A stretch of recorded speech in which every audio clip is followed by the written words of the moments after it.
Now let us continue the story, my dear children. I felt then the great presence of the creator of this world and this universe. God was there. Suppose I said something and he did not like it.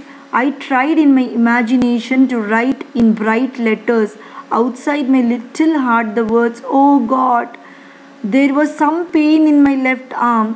It was as if a thick leaden rod, no, a rod made of molten fire, was slowly but powerfully crushing my arm.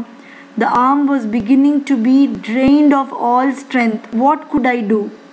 Now, as I told you earlier, the snake had coiled around the left arm of the narrator. Now, what happens? He is feeling the pain because the snake is coiling its body and it is wrenching his arm, and it's becoming more and more painful. At my slightest movement, the snake could strike me. Death lurked 4 inches away. Suppose it struck. What was the medicine I had to take? There were no medicines in the room. I was but a poor, foolish, and stupid doctor. I forgot my danger and smiled feebly at myself.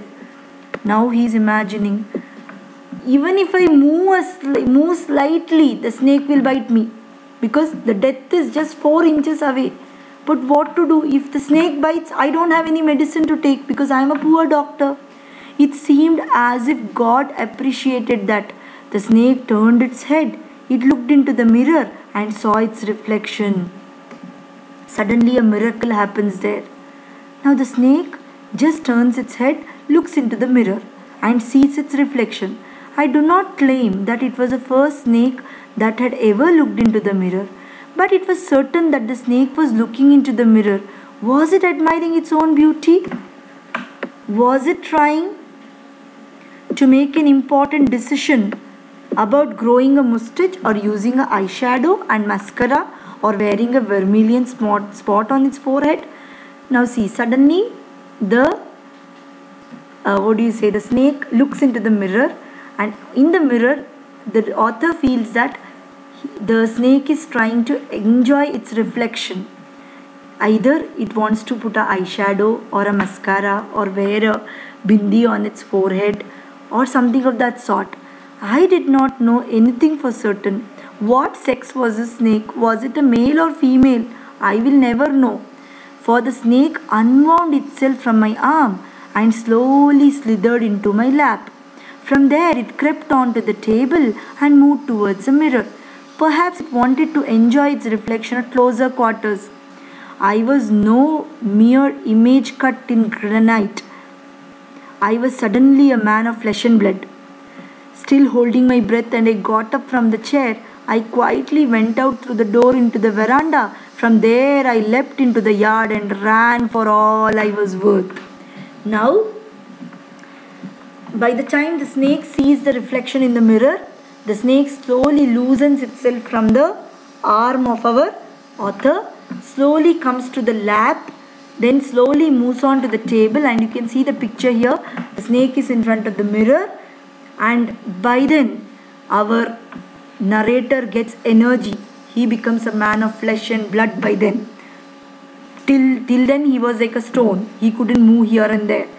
Then, still holding his breath, he slowly gets up from the chair, goes out into the veranda and just runs away from there like anything. Phew! Each of us heaved a sigh of relief. Somebody asked, "Doctor, is your wife very fat?" Now, the doctor ends the story there, and everybody has a ha sound. Then somebody from there asked, "Doctor, is your wife fat?" "No," the doctor said. "God willed otherwise. My life companion is a thin, reedy person with the gift of a sprinter." Now he says, no, my wife is a very thin person and she can run very fast also. Someone else asked, "Doctor, when you ran, did the snake follow you?" Then the other person is asking, "When you ran there, did the snake follow you?" The doctor replied, "I ran and ran till I reached a friend's house. Immediately I smeared oil all over myself and took a bath. I changed into fresh clothes. The next morning at about 8:30, I took my friend and one or two others to my room to move my things from there. But we found we had little to carry. Some thief had removed most of my things. The room had been cleaned out, but not really. The thief had left behind one thing as a final insult. Now the doctor says, I ran and ran so much till I reached a friend's house. Immediately I smeared oil all over myself and had a nice. Then by 8:30 he reaches there. Morning 8:30 he goes to his room to see and bring back his things. But some thief had already taken away all his things from there but left one thing back. What was that? I asked. The doctor said, my vest, the dirty one. The fellow had such a sense of cleanliness. The rascal could have taken it and used it after washing it with soap and water. Did you see the snake the next day, doctor? The doctor laughed. I have never seen it since. It was a snake which was taken with its own beauty. But the doctor says everything was taken except one thing as an insult. The thief had left one dirty bunian for me, and the thief was very clean. He could have taken it and washed it and used it later. Then somebody asked, did you see the snake the next day? The doctor laughs and says, no, I have never seen it after that.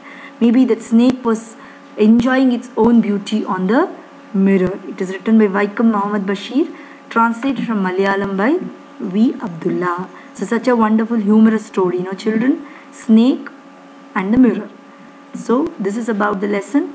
The PDF file of the notes will be sent on your Google Classroom. Just check it and write down the notes in your notebooks. Thank you.